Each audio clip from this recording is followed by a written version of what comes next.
Actually, may tatlong talata po tayong babasahin sana, pero for the sake of time, binasa po natin 1 Corinthians 1 verse 2, then Hebrew chapter 10 verse 10.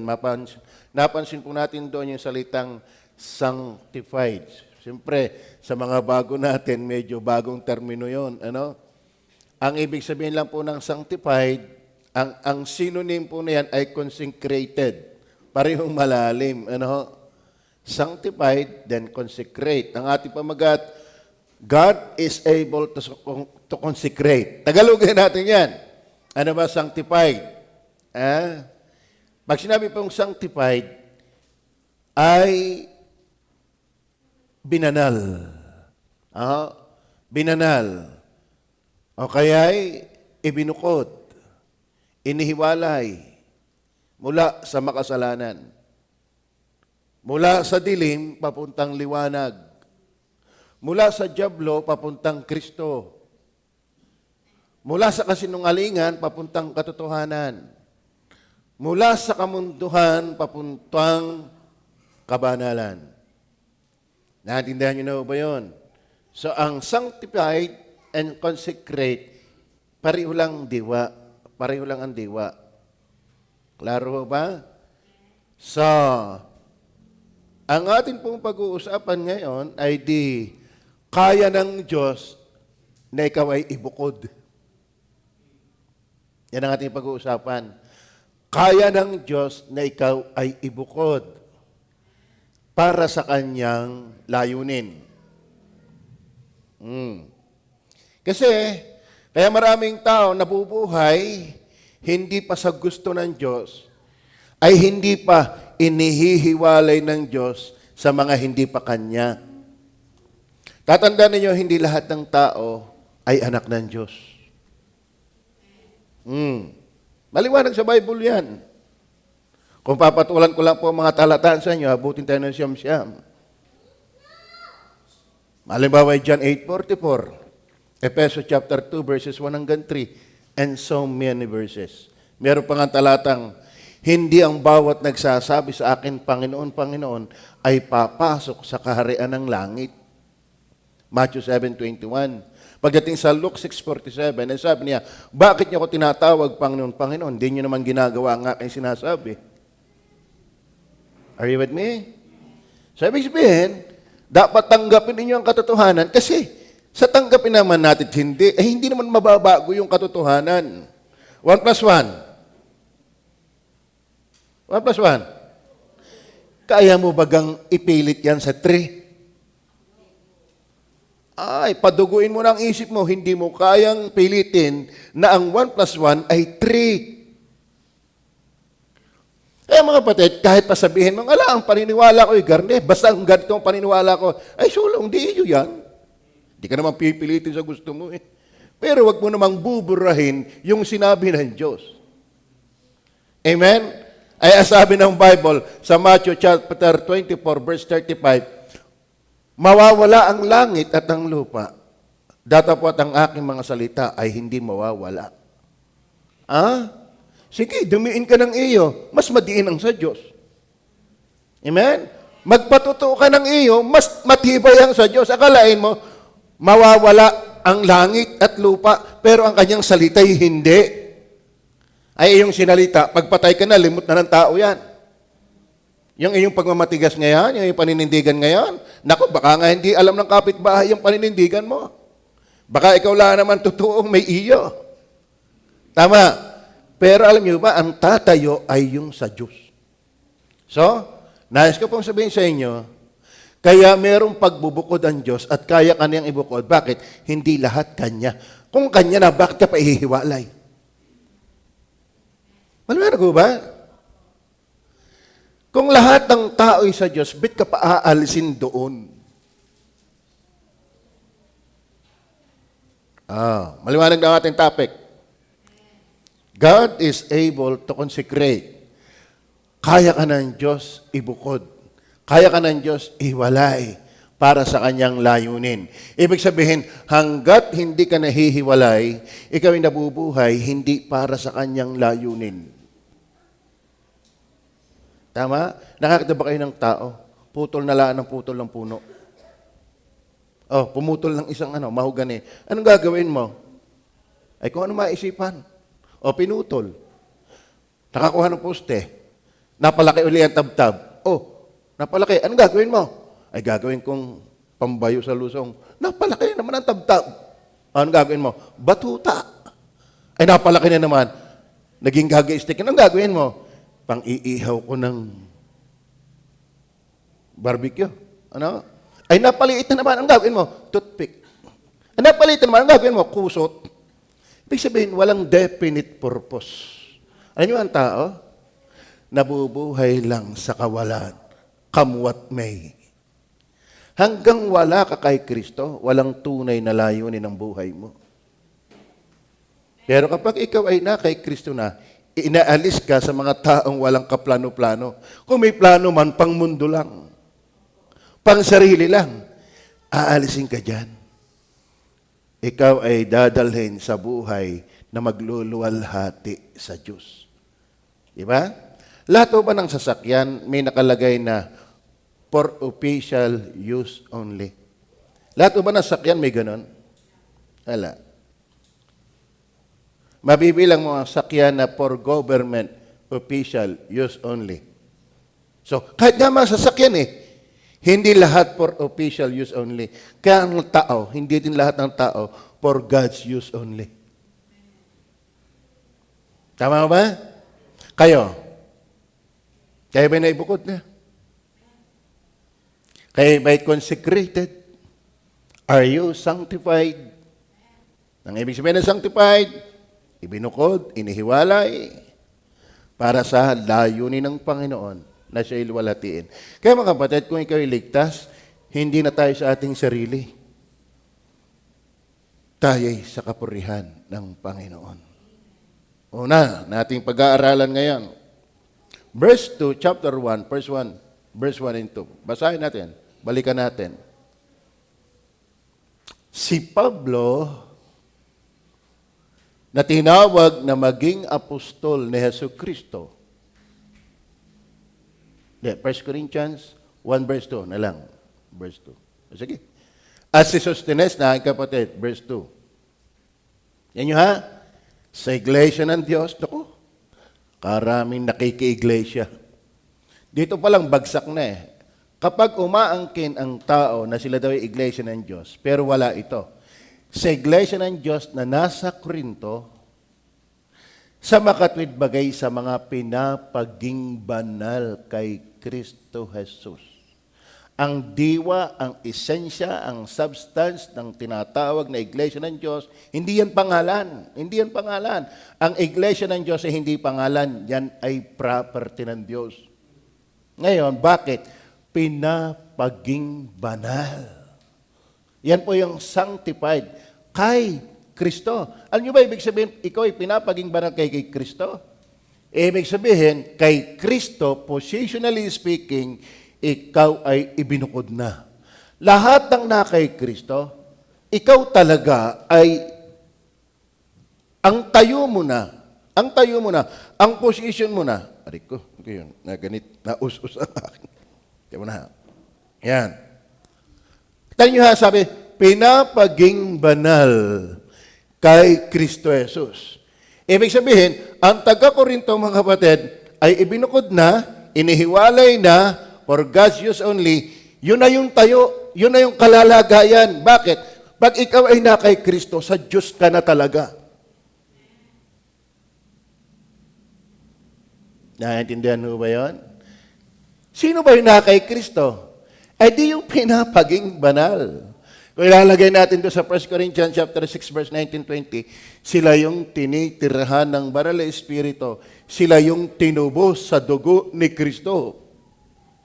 Ibig sabihin, lahat ng ligtas, lahat ng na kay Kristo, hindi lahat ng tao ay na kay Kristo. Nako naman. Kung lahat ng tao ay na kay Kristo, bakit ka pa ibubukod kay Kristo? Naintindihan niyo ba gayon? Kayo bang lahat ay tiyak na ninyong kayo ay kay Kristo? Pag sinabi pong kay Kristo, ibig sabihin mga kapatid, ikaw ay ganap ng banal dahil ni Kristo. Ituloy natin ang verse 30. Tingnan niyo po ang verse 30, same chapter. Same chapter. Take note the word ha, sanctified in Christ. Pinapaging banal kay Kristo. Tingnan niyo po ha, datapwat sa Kanya, kayo'y nangasakay Kristo Jesus. So yung iglesia na kay Kristo Jesus na, Kanya na, nakalagay na, nakatayo na kay Kristo, ang kalagayan ay kay Kristo na, ayan o, si Kristo ay ginawang karunungang mula sa Diyos. So ibig sabihin, ang tayo mo kay Kristo sa harapan ng Diyos, hindi ka na bulag. Hindi ka na inosente, hindi ka na mangmang. Bakit? Ang karunungan ng mga na kay Kristo ay si Kristo mismo. Kaya pag tinanong ka, ikaw ba'y tiyak ng palangit pag namatay? Dapat may alam ka bakit si Kristo ang iyong karunungan. Ano pa? At katwiran. Ako, nung manampalataya kay Kristo, sa harapan ng aking Ama, ng ating Ama sa langit, hindi na ako mangmang. Bakit? Si Kristo ang tayo ko sa Ama. Naintindihan niyo ba yon? Siya yung aking position sa harapan ng Ama.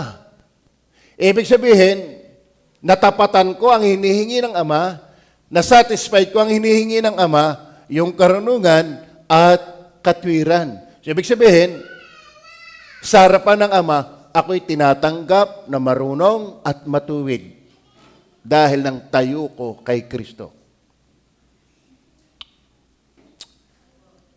Amen? So, ang sanctified ay position in Christ. Una, position in Christ. Lahat tayo haharap sa hukuman ni Kristo. Pero salamat, hindi na ako hukuman dahil ng aking tayo kay Kristo. Si Kristo ang tumayo sa ganang akin at sa ganang bawat sampalataya sa Kanya. Hindi ka na pwedeng patawan ng Diyos ng parusa. Bakit? Yung katwiran, karunungan ni Kristo ang tumayo sa iyo. Naintindihan niyo ba yun? So pag sinabing ikaw ay binukod ng Diyos, ito ay tayo mo kay Kristo. Position in Christ. Ano sabi ng verse 30? Tuloy pa natin, verse 30. Sapagkat sa Kanya, datapwat sa Kanya, kayo'y nangasa kay Kristo. Take note, kayo ba'y na kay Kristo na? Kailan ba ang tao nagiging kay Kristo? Once na siya'y nagsisi na ng kanyang kasalanan at nanampalataya kay Kristo. Pag sinabi na nanampalataya kay Kristo, wala kang ibang aasahan kundi siya lang. At wala kang tinatangkilik na katotohanan kundi siya lang. Hindi siya isa sa iyong pag-asa. Hindi siya isa sa iyong sasampalatayanan. Dapat kapag si Jesus ang pag-asa mo, ang sinasampalatayanan mo, tapo na ang lahat. Walang reservation. Alam mo, kapag bukod kay Kristo, hilaw ka kay Kristo. At si Kristo ay hindi mo pwedeng maging katwiran at karunungan. Ito pa maganda, oh. At kabanalan. Di ba tayo makasalanan? Pero bakit tinatanggap ka ng Diyos na banal? Dahil ang position kay Kristo. Naintindihan niyo na ho ba yun? Ano ba, hindi naiintindihan yan? Kung hindi ka daw binyagan, kung hindi ka daw kasapin ng reliyon, kung hindi daw katatawag kay Maria, kung hindi ka daw babasbasan ng Papa. Hindi. Tayo ay tinatanggap ng Ama dahil kay Kristo. At kung ikaw ay na kay Kristo, hiwalay ka na sa mga wala kay Kristo. God is able to consecrate. Ano ibig sabihin? Kaya ka ng Diyos alisin dyan at ilagay kay Kristo. At pag ikaw ay na kay Kristo na, ikaw ay itinuturing na marunong, ikaw ay tinuturing na matuwid, ikaw ay tinuturing na banal. Naintindihan niyo ba yun? Kaya tayo ay palangit Pastor, Ako'y may nagkakasala pa, ito ko'y palangit. Kasi tinatanggap ka ng banal dahil ng tayo mo kay Kristo.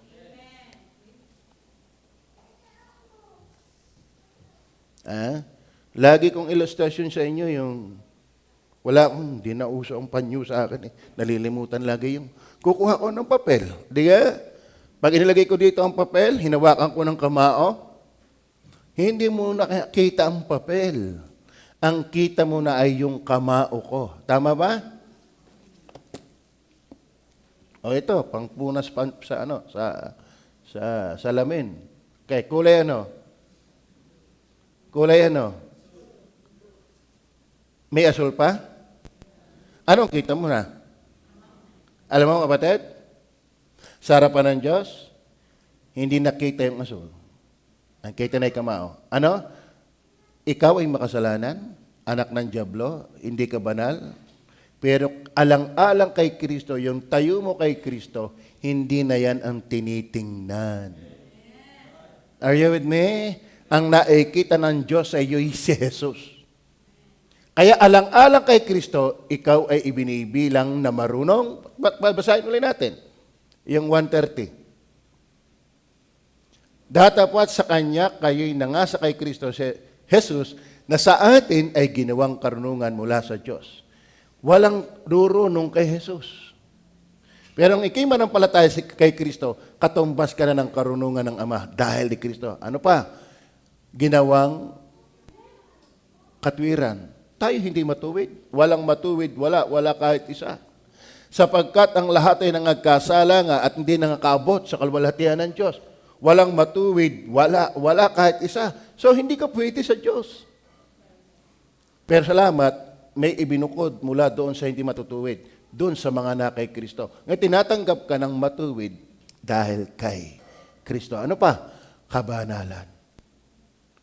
Kung hindi nga tayo matuwid, lalo naman tayo hindi banal. Sino sa inyo ang banal? Utak pa lang natin dumi na Di ka? Mula sa puso ay lumalabas ang masamang pag-iisip. Lahat ng kalikamor, lahat ng kasalanan, sa puso nang gagaling. Galit, laswa, pagpatay, kasinungalingan, pangalunya, pagnanakaw, lahat ng karumihan ng kasalanan, kasama ng kasalanan, bumubukal sa puso. Therefore, ang puso ay masama. Ngayon, paano ka tatanggapin ng Ama? Kailangan mo si Kristo. Bakit? Ang kabanalan ni Kristo ay magiging atin.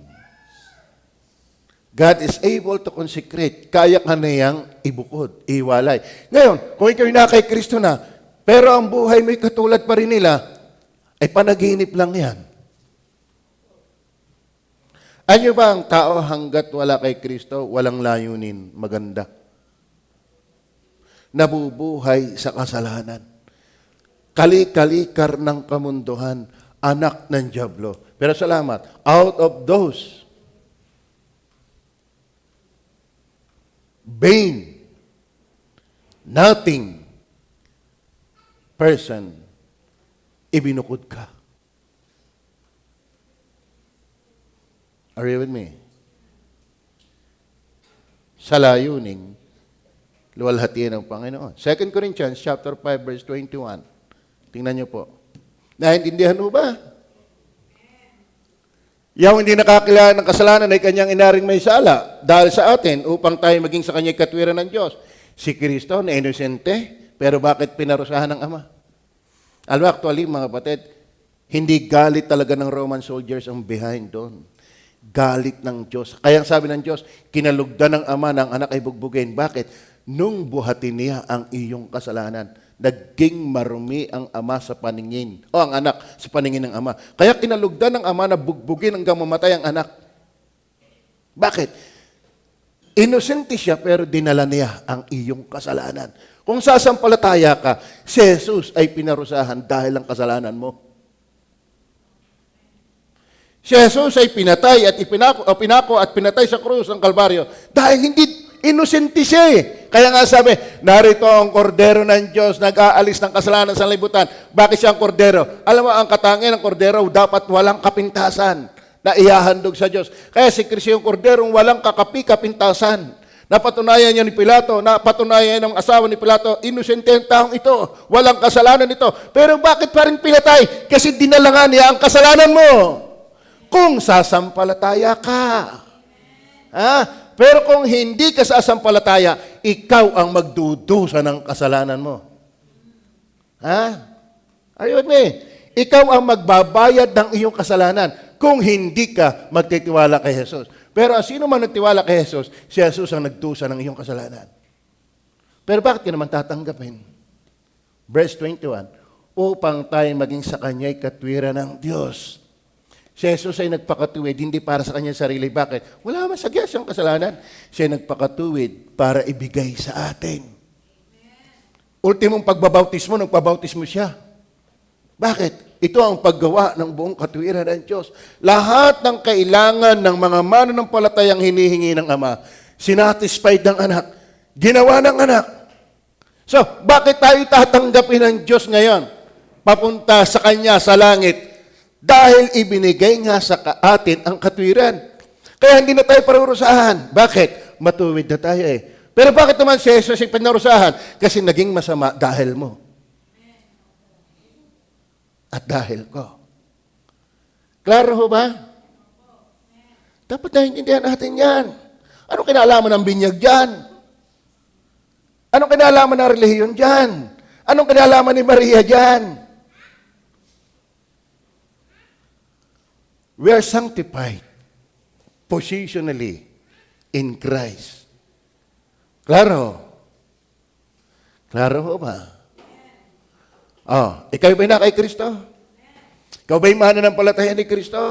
Kay Kristo ka lang ba umaasa para ikaw ay maging banal, matuwid, marunong? Kapag si Kristo ang iyong pag-asa, panatag ka, langit ang iyong punta. Bakit? Bakit? Anong problema sa katwiran ni Kristo? Sakdal yan.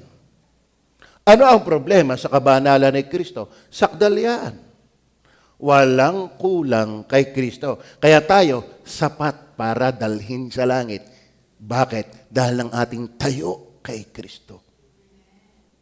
Pero alasin mo si Kristo, ito ka. Amen? Tama? Ilang beses ko na itong pinampunas sa aking salamin. Nung panahon ko may sore eyes, nagamit ko na rin ito. No? Marumi na to. Ikaw ay marumi. Sa utak, sa gawa, sa salita, sa ugali, bat-bat tayo ng karumihan, ng kasalanan. Pero salamat, kapag na kay Kristo ka na, hindi ka nakita. Ang kita sa iyo ay kamao. Alam mo, kapag na kay Kristo ka, ang tinitingnan ng Ama ay hindi na ikaw. Maliwanag ko ba? Kaya ikaw ay tinatanggap ng Ama because of your position in Christ. Position. Nakapoder ka na, nakaposition ka na. Mahirap labanin nakaposition na. Kumbaga sa basketball, pag yung nakaposition na, diretso na yan. Lahat tayo ay may maganda ng standing before God because of Christ. Ngayon, kung hindi ka kay Kristo aasa, nako, mamatay ka na lang ng walang kapag-asa. Dahil si Kristo lang ang pag-asa. Klaro? So, kayo ba na kay Kristo na? Pag sabi ko na kay Kristo na, you are being sanctified, consecrated. Ibig sabihin, ibinukod ka na. Para saan? Para sa Diyos. Basahin nga natin ang 1 Corinthians chapter 6, verse 19 and 20. Tingnan niyo po, hindi ko napapatulan ng lahat ng talata. O hindi ba ganinyo nalalaman ang inyong katawan ay templo ng Espiritu? Same book, same address, kausap ni Pablo, Corinto, sa mga pinapaging banal ng Diyos. Gustong ipagunita ni Pablo, bakit? Ang mga kataga-Korinto nahahawa ng masamang environment. Ano? Pinapaalala ni Pablo, huy, mga Korinto, huwag kayong mabuhay sa kasalanan. Hindi nyo ba alam na inyong katawan ay templo ng Espiritu Santo na nasa inyo? Are you with me? Na tinanggap ninyo sa Diyos at hindi kayo sa inyong sarili. Verse 20. Sapagkat kayo binili sa halaga, magkano? Buhay na binuwis ng walang kasalanang nabugtong na anak. Ano layunin? Ba't kayo binili? Ba't kayo tinubos? Bakit kayo binukod? Bakit kayo consecrated? Luwalhatiin nga ninyo ng inyong katawan ang Diyos. Kung merong jeep, L3, van na nakalagay ay for God's use, for official use only, tanda ninyo, ang ating katawan ay tahanan ng Espiritu Santo at yan ay para sa Diyos lamang na paggamit.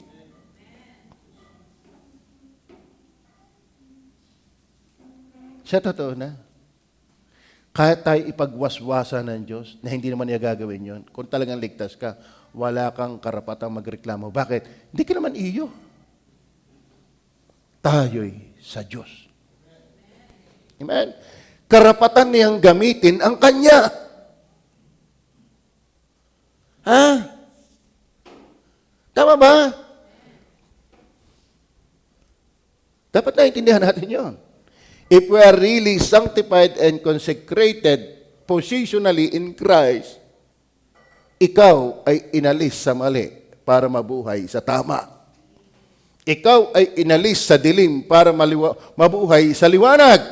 Ikaw ay inalis sa buhay na ang layay kasalanan para magbago ang buhay patungo sa katwiran. Kaya ang tunay na kay Kristo, bagong nilalang. Klaro ba? Opo. Ito po yung totoo. Ay, pastor, ang akin, iti iyo yan. Paano yun sa Diyos? Sasabihin ko sa inyo, ha? Mas matibay yan sa Diyos. Bakit? Mawawala ang lahat at ang lupa, pero ang kanyang salita hindi. Ano yung pagmamatigas mo? Kaya ako'y tingnan nyo, ha? 2 Corinthians chapter 10, naalala ko lang, verse 4 and 5. Alam nyo, ha? Allow me to tell it to you based on the verse of the Bible. Kasi, pag sinabi ko ito, maniwala ka o hindi, hindi yan kawalan. Ang Diyos pa rin ang tama.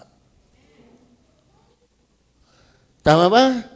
Pwede nating hindi paniwalaan, pero hindi nakakaapekto ang hindi mo paniniwala pagdating sa Diyos. Ha? Kayo magdiin. Walang Amerika. Naapektuhan ba ang Amerika dahil ayaw mong maniwalang may Amerika? May Amerika. Maniwala ka man o hindi. Ganito sabi. Sapagkat ang mga sandata ng aming paikilaban ay hindi ukol sa laman, sabi ni Pablo. Anong klaseng sandata ito? Kundi sa harapan ng Diyos ay may kapangyarihang gumiba ng mga kuta. Strongholds. Ano? Kayang gumiba ng mga kuta. Ano kayang kutang yon? Verse 5. Verse 5. Na siyang gumigiba ng mga maling haka. Yung palang kuta, strongholds, ay tumutukoy sa mga maling haka. Ibig sabihin, may tumutukoy si Pablo na panggiba, hindi ito kanyon, hindi ito missiles. Pero ano ang kanyang ginigiba? Strongholds ni Satanas. Saan nakalagay ang strongholds? Sa isip. Bakit? Sino bang humahaka? Isip. Alam niyo, sabihin ko sa inyo mga kapatid, ang daming strongholds ni Satanas sa ating mga utak. Ngayon, ano yung isa sa pangunahing strongholds na ni Satanas na ginigiba ng salita ng Diyos? Ito.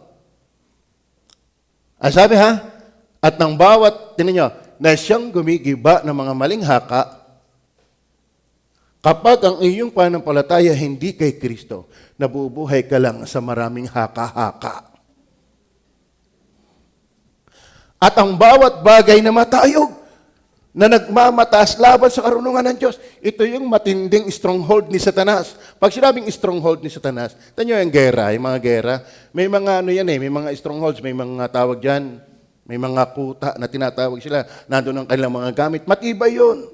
Nandun ang mga bala, etc. Anyo ba, antibay na nang naipunla ni Satanas sa utak ng tao. At ano yan? bagay na matayog na nagmamataas laban sa karunungan ng Diyos. Isa sa masamang stronghold ni Satanas sa utak ng tao ay yabang. Nagmamarunong sa karunungan ng Diyos. Ha? Amen? Mga kapatid, kapag hindi paggiba ng Diyos ang iyong yabang, si Satanas pa rin ang iyong pinaglilingkuran. Ha? Totoo. Ngayon, paano malalaman? Yun palang panggiba ng Diyos yan ay bumibihag sa lahat ng pag-iisip sa pagtalima kay Kristo. Yun pala ang gusto ng Diyos. Kanyang pasasabugin yung mga, di ba, yun ang bintang sa Iran, kaya kung bakit ginigera ni Trump, kasi meron silang nuclear. Ano? Matibay yun, na kung hindi papakimanigan ng US, kung anong gagamitin. So ganito, mga kapatid, bakit bubumbahin ng Diyos ang utak ng tao? Andyan yung yabang. Wala na may pagmamalaki, akala mo kung sino. Pakain dilaan naman ng Diyos, akala mo, ano ang yabang? Tayo nyo ha, mahalata ninyo kung ano ang yabang. At bumibihag sa lahat ng pag-iisip sa pagtalima kay Kristo. Ibig sabihin, mga kapatid, ang yabang, hindi yung pa-iskar na gayaan. Hindi ang laging kalami kung sino makakaang, no. Ang diwa ng yabang ay kung hindi ka kayang pasunodin ng Diyos kay Kristo. Ha? Kaya yung ayaw magsimba, ang yabang niyan. Ayaw magbigay? Lahat ng dapat gawin kay Kristo? Yan ay yabang. Bakit? Nagmamarunong ka sa karunungan ng Diyos. Amen? Kaya hinahamon ko rin kayong mga Kristiyano. Ha? Madali na yan sa mga unsaved. Talaga ang tao ay nabubuhay sa yabang. Ayaw nila sa Diyos. Bet ikaw ay salitang Kristiyano, parang ayaw mo rin yata sumunod. Are you with me? Klaro ho baga? Akala mo baga ang pride lang ay yung lagi pahawak-hawak sa ilong, nyapat matangos. Laging hagpos-hagpos yung kotse, nyapat latest. Kung lumakad ay pakaangkaang, brusko kung maglakad. Isa pa rin yung kapahayagan. Pero ang diwa ng kayabangan, yung hindi ka tumatalima kay Kristo. Kaya lahat ng ayaw sumunod kay Kristo, saksakan ng yabang. Ibig sabihin, hindi pa nagigiba. Amen? Kaya, you're not yet consecrated. Klaro. Number 2, not only position in Christ, but also purified by Christ. Alam niyo mga kapatid, kaya binasa natin kanina na tayo ay consecrated, sanctified, kaya nababae. Ibinukod kay Kristo. So, hindi na ho tayo yung palaban kay Kristo. Amen mo ba? Kaya nakakaawa. Alam niyo, kapag ikinalalim sa Bible yung pangunawa, ikaw ang mahusay na psychologist. Amen? Madali mong mahalata ang kasta ng tao. Nag-aaral din kami sa Bible School ng Psychology. Ang sulat mo, nagre-reflect ng kung sino ka. Ang tayo mo sa upuan, nagre-reflect ng kung sino ka. Ang paborito mong kulay, nagre-reflect kung sino ka. Aralan mo lang yung color. Halimbawa, lalaki ka, mahilig ka sa pink. Nasasay ko yan. Yung sulat, kita mo yung tao matipid. Akala mo nakakasulat ng isang libro, sa isang typewriting. Anong gano'n liliit nun? Ang liliit nun. Pero ito mo naman yung busayak, pambihira. Isang libro, tatlo na isulat. Nasasay ko yan.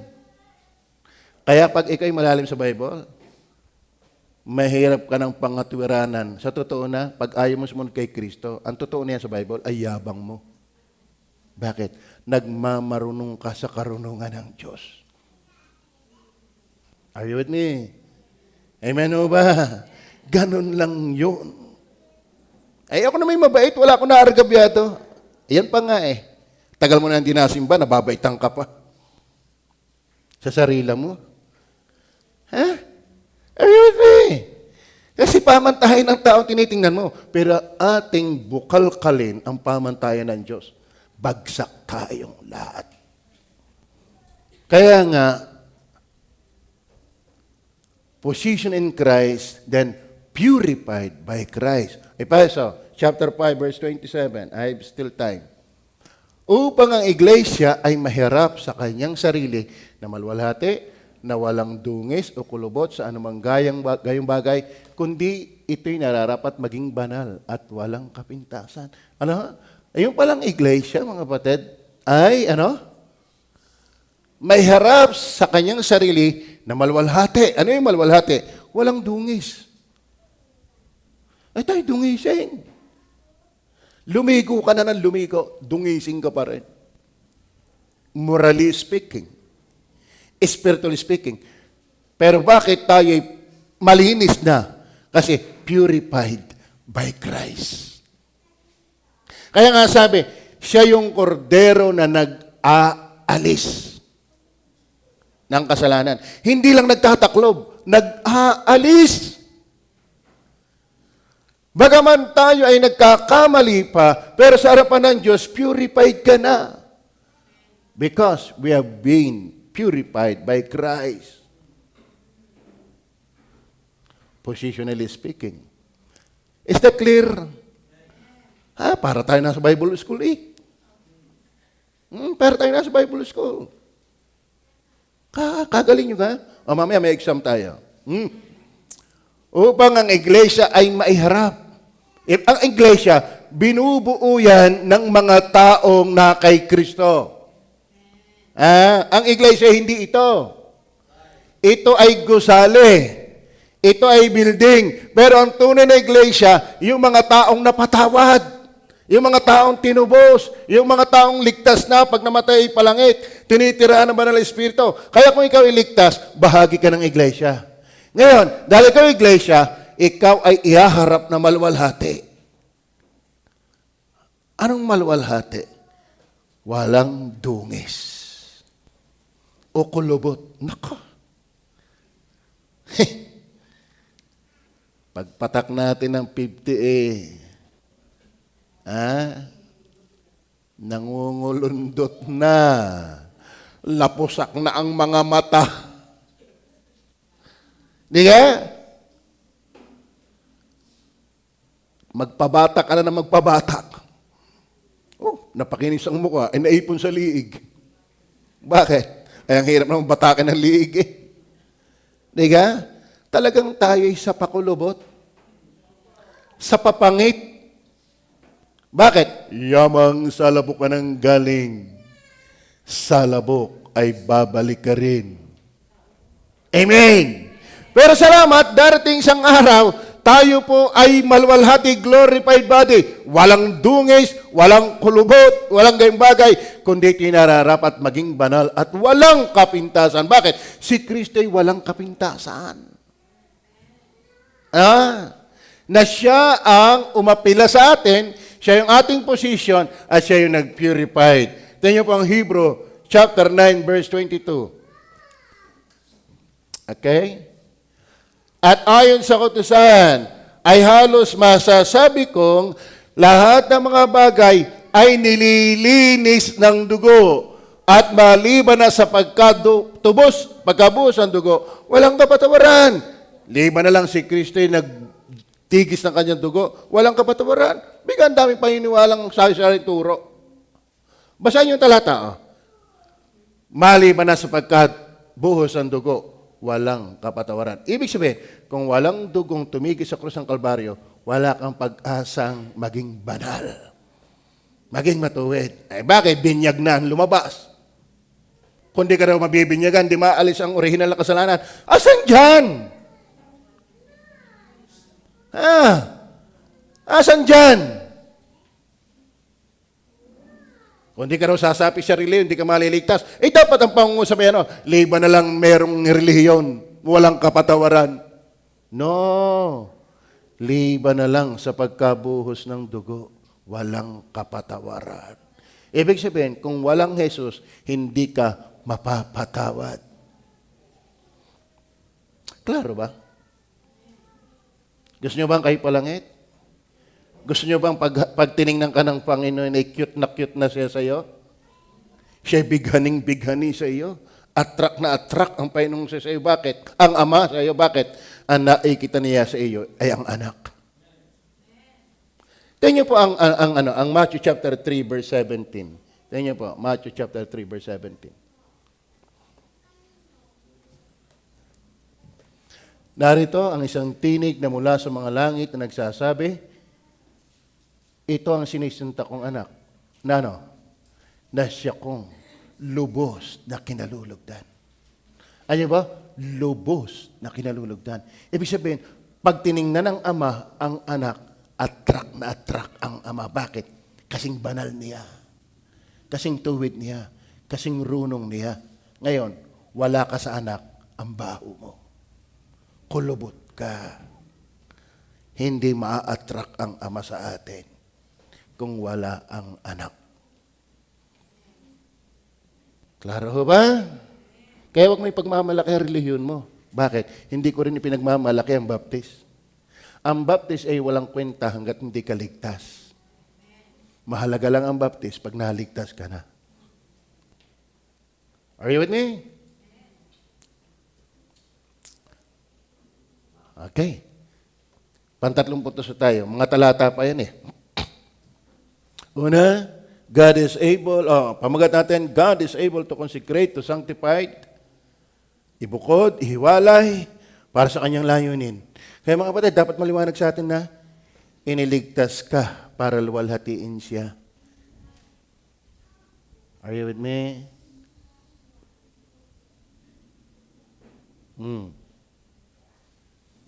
Payag ba kayo ng inyong magandang damit? Pwedeng gamitin ng madla. Yung suot niyong damit, yun ba'y maganda? Maganda sa inyo?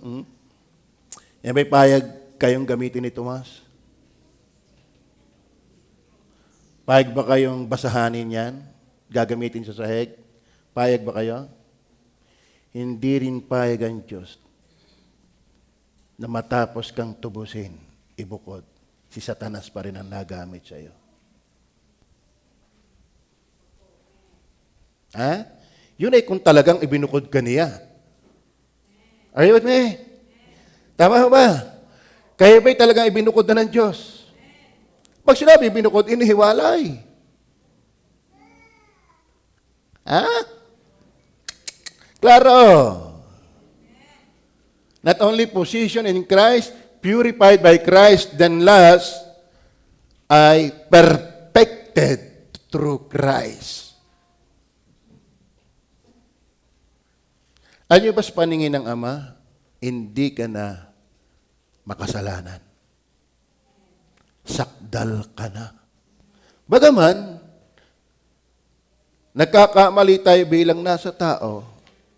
Kasi alam niyo ba, ang sanctification, may tinatawag na 3 stages. Una ay yung tinatawag na positional o past sanctification. Lahat ng manampalataya kay Kristo, tayo ay tinatanggap ng sakdal ng Ama. Bakit? Kulang ba si Jesus? Si Kristo ba'y may kapintasan o sakdal? Si Kristo ba'y sakdal o kulang? Si Kristo ba'y perfect o pamali-mali? Ngayon, kung siyang iyong perfection, perfect ka na. Positionally speaking. Ngayon, meron tinatawag na progressive sanctification. Ano yung progressive sanctification? Hanggat hindi ka pa nararapture o namamatay, yung tayo mo kay Kristo, ipakita mo. Amen? Pakibasa nga ng Galatia chapter 3 verse 26. Galatia chapter 3 verse 26, bago kay tuloy. Sapagkat kayong lahat ay mga anak ng Diyos magitan ng pananampalataya kay Kristo Jesus. Pagdating ng verse 27, sapagkat ang lahat nasa inyo ay binautisman kay Kristo. Take note, ibinihis, ibinihis. Take note, ibinihis si Kristo. Lahat ng na kay Kristo, ibinihis si Kristo. Okay. Dahil kay Kristo, binihis na natin ang kasakdalan, kabanalan at katwiran. Bihis na natin si Kristo. Kaya tayo tinatanggap ng Ama, bihis na natin si Kristo. Tama ba? Apo. Ngayon, anong klaseng Kristo ang binihis mo? Matuwid, banal. So, ano makikita sa iyo? Ako'y naka-orange. Naka-orange ba ka? Anong kita mo sa akin? Black? Anong tingin mo sa akin? Blue? Kung anong kulay, kung ano ang suot ko na kulay, yun ang kita mo. Kung ang suot mo si Kristo, dapat makita. Are you with me? Amen. Uy. Bihis mo ba si Kristo? Ano? Ang nanampalataya mga anak ng Diyos, ang binautismuhan ay ibinihi si Kristo. Yan damit na hindi naluluma. Maliwanag ko ba? Huwag kang maniwalang ligtas-ligtas. Pag ligtas ka, bihis mo si Kristo. Kaya dapat makita si Kristo. Sasabihin mo walang ebidensya ang kaligtasan. Bakit? Wala bang ebidensya ang orange? Ha? Alam mo kayo nakasuot ng orange, aso lang, kita mo sa akin, bakit Kristiyano ka, nabubuhay ka sa kasalanan? Iba yung nagkakamali, naiyak sa mali, pero yung masaya ka pa sa kasalanan, nasaan si Kristo dyan? Are you listening? Are you listening? Hindi nawawala ang kaligtasan. Bakit? Hindi nawawala si Jesus. Mas namamayani si Jesus sa ating buhay kaysa ang kasalanan. Lahat tayo magkakamali. Yun ang progressive sanctification. Kaya nga ikaw ay mayroong struggle sa kasalanan. Bakit? Bihis mo na si Kristo. Kayo mga sumimba dito. Sumakay kayo ng tricycle. Nakita niyo ang gabok. Di kayo sa abot ng iyong pag-iwas sa pampira, sisimba pa naman ako. Bakit? Conscious ka sa suot mo. Tama, lalo pag tag-ulan, dadaan ka sa putiking daan. Tapos may dadaan kutsing parpot na. Bakit? Conscious kayo. Dapat tayo conscious na may Jesus. Binihis mo na si Jesus. Kaya saan ka man pumunta, magmukha kang Kristiyano. Are you with me? Amen ba? Lahat ng ginagawa natin, dapat mukhang Kristo. Amen.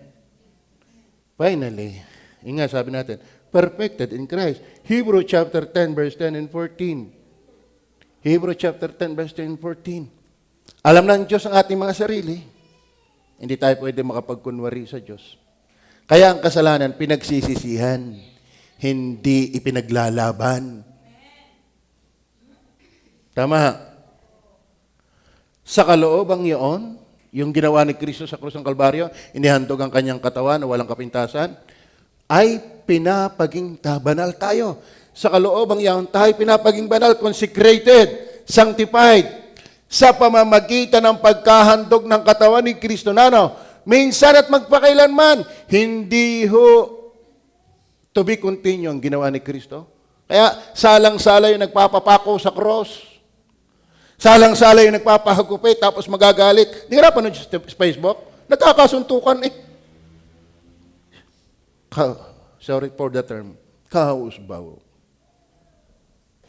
Hindi ho para ulitin ang ginawa ni Kristo. Bakit? Minsan magpakailanman. Naintindihan niyo ba yung minsan magpakailanman? Hindi sinabing minsan at uulitin uli. Bakit? Perfect, sakdal, wala nang kulang. Kaya kung kinakay Kristo, wala ka nang kulang. Pero pag hindi ka namumuhay dyan, isa kang kulang-kulang. Is that clear? Ah? Anong hahanapin pa? Ang ginawa pala ni Kristo ay minsan, magpakailanman. Therefore, we are sanctified forever. Oo. Sino hindi makakatiyak ng langit yan? Wala nang kulang eh. Kaya ang sabi niya, tetelestai. Ano tetelestai? Naganap na. Hindi sinabing, to be continue. Ano yung series? Tapos na. Kaya kung kinakay Kristo, wala ka nang hahanapin pa. Kaya nga ating pagsimba, pagpapasalamat na lang yan. Kagalakan mo lang out of gratitude. Lahat ng pinatawad sa Bible, lahat ng iniligtas sa Bible, kaya sabi ni Pablo, nung maunawaan niya ang Ebanghelyong yan, ang sino mang kinamatay ni Kristo ay hindi na dapat nabubuhay sa sarili. Kami ay para doon sa minsang namatay. Yun ang sabi ng 2 Corinthians chapter 5. Klaro ba? Then last, tingnan pa natin. Colossians, verse 14. Verse 14. Sapagkat sa pamagitan ng isang, pag sinabing isang, marami ba yun? Ay, isang paghahandog that is sufficient.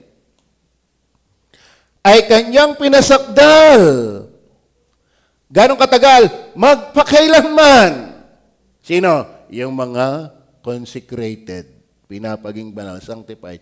Kaya mga kapatid, not only position in Christ, purified by Christ, perfected through Christ. Bakit? Minsan, magpakailanman, tindi noon. Pinaging sakdal. Sa magitan ng isang handog. Mga kapatid, naganap yon do sa krus ng Kalbaryo 2,000 years ago. Yun ay sufficient. Ang Old Testament, looking forward. Tayo ay looking backward. Bakit? Iisa ang kadluan ng kaligtasan. Si Jesus lang. Bakit? Sapat yun. Klaro ba? Colossians chapter 2 verse 10.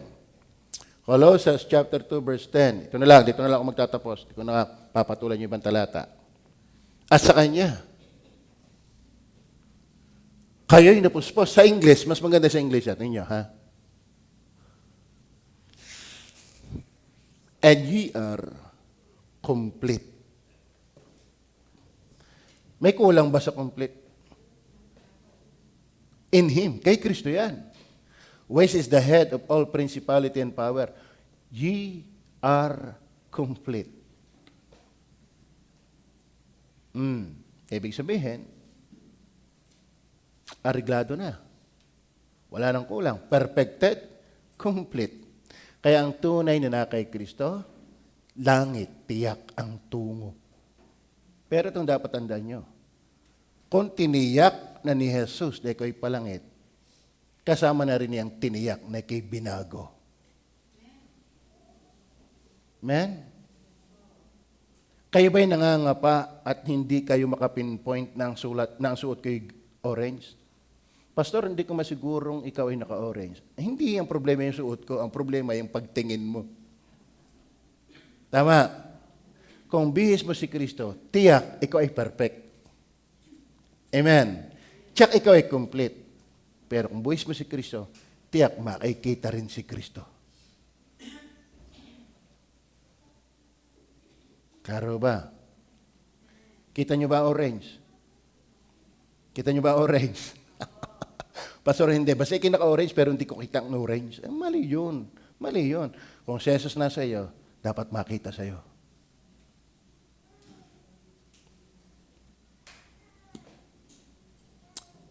Amen. Tama mo ba? Kasi yung iba, ang usapan kay Kristo, langit lang. No.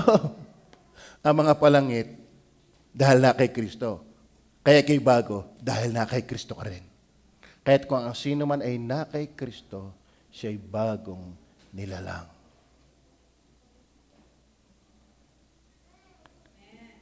Ang dati mga bagay nagsilipas na, narito sila'y pawang naging mga bago. Sa kasakdalan, positionally, sakdal na tayo. Pero, ang sanctification, may 3 stages. Positional, wala na tayong problema. Perfect, complete. Progressive. Ibig sabihin, hanggat di na-rapture, hanggat di namamatay, may struggle tayo sa kasalanan. Pero may tinatawag na perfect.